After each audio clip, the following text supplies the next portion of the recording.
Hey, Doug, I know you've heard this crowd like that before, but just what does that mean for your team to have to have the crowd come out when you guys are walking in here 4-13 and carry you guys home like that? It says so much about the people of Sacramento, man. I love them dearly. I think that our team will begin to understand who they are. They come and they bring it all the time.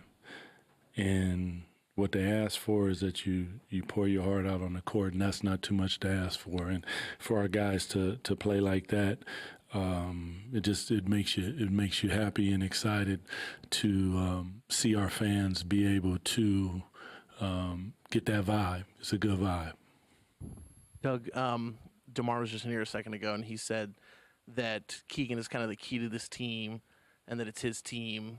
Do you kind of think along the same lines that Keegan is as Keegan goes, the Kings go? Yeah, I think that Keegan he's a special player, man. I mean, because when you have the ability to do so many different things and affect the game in so many different ways, like scratch the 26 points, that kid went and got 15 rebounds, and he guarded the best player in the post and on the perimeter. So he guarded their big man, and he guarded their guard. Like, what are you going to do? Then he knocks down big shots. Just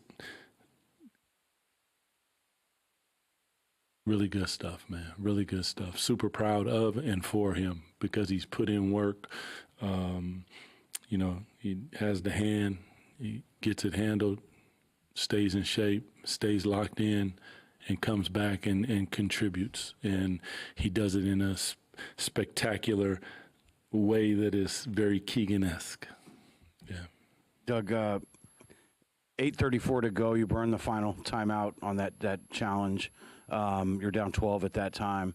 And then the fight that your team showed, like, from then on was, I don't think we've seen that yet this year. How proud of you, how proud are you of the fight you saw tonight? And where did that come from and when we haven't always seen it? It's, I thought we saw it in Denver, and I said defense creates offense, and there's a magic in there. I know everybody doesn't, defense isn't sexy and all these different things, but defense means that you're saying no, and we're gonna stand our ground, and that's tough because everyone got to be on the same page.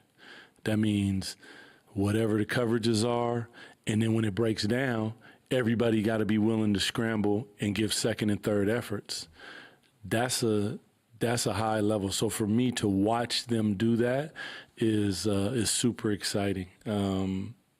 It's there, but to see it consistently, that's the sign that you're looking for, and you keep building on it day by day.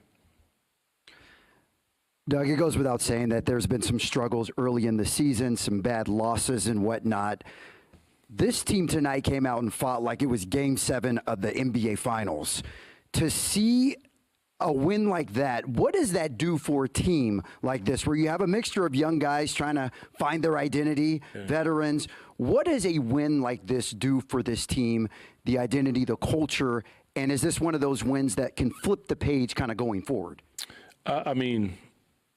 You have to stay with the consistency of what you do, obviously, but these are the things that help to build and create the identity of fight and determination and all the little tiny things that equal the big thing. So for us, it's huge because when you, in the big scheme of things, this is another team win.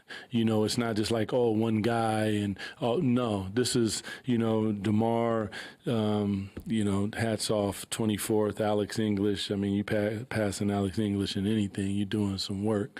But Keegan comes up big. Russ comes back in the game. Malik comes up big. Precious, like, you go down the line. Dennis, like, just on and on. Malik, every minute that everyone played, there was something that they did to contribute to the win. And that's what teamwork is all about. It's not going to be perfect. People are going to make mistakes, but it can't be from the effort standpoint, and that was spectacular tonight. I commend them. Yeah, big time.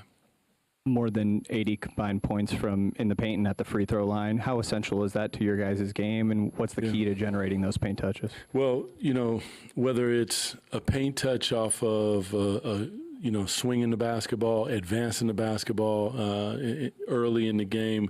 We had some kick-aheads. You're getting at the 45, you're touching the paint. Or you have the ability to, set up screen and roll, and all of a sudden you create an advantage. Now you touch the paint. Once we're touching the paint, a key with a team like this is you do not want to get too deep because they are so big that all of a sudden the passing angles go away. So as soon as you touch the paint, you have to get off the basketball, and guys were willing to do that. And when that happens, all of a sudden you start to generate some offense, because now once that ball is kicked out, you got them in closeout situations.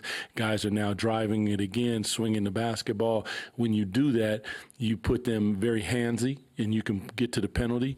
And once you get to the bonus, then you get to the free throw line and you knock them down. I mean, between Keegan and DeMar, 18 for 18, DeMar 15 for 15. If you're going to shoot 28 free throws and knock down 26, you're going to give yourself an opportunity to win, and that's what we did tonight.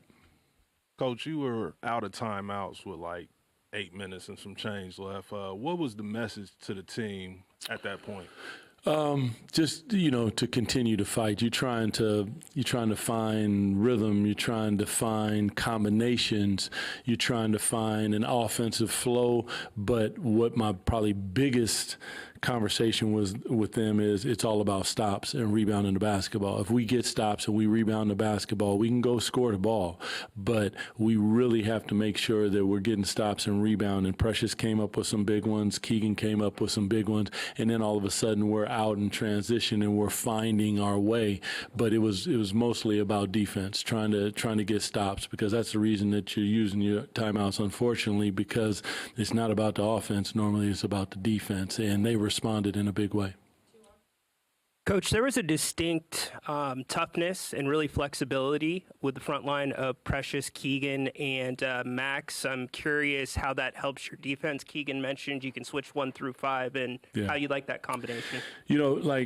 Max, for a young player, I just continue to watch him grow, and his ability to communicate on the floor is at a high level. Then he's willing to go 1 through 5, try to keep a guard in front of him, understand where his help is at, send him that way, be physical. Keegan and Precious just continues to impress, his ability to switch and communicate. I can't say enough about Keegan. Keegan guards everybody on the floor, from the point guard to Rudy Gobert. And that's a special gift and a willingness of a teammate to sacrifice of themselves, because as somebody who did that, I know that on that end of the floor it can be quite taxing. And then for him to go on the other end of the floor and still find his way, just coming back now, his third game was really big. But the ability to switch across the board helps us keep people in front of us. And it's something that we will look to do going forward when we have the ability in the matchups. Doug, this kind of goes back to Kevin's question, but you look around the NBA and you see a lot of empty arenas for teams that have struggled. For you as the head coach, for your players, do you think that kind of the abnormality of Sacramento is lost on some of the players and their ability, the fans to just show up even during tough stretches? Or I agree with him. He looked at you when you said abnormality. I'm like, whoa, what's abnormal about Sacramento? Well, they show up when their team is playing. Listen, because they love basketball. They love this team, and that passion should be gifted in a way that's where my passion comes from.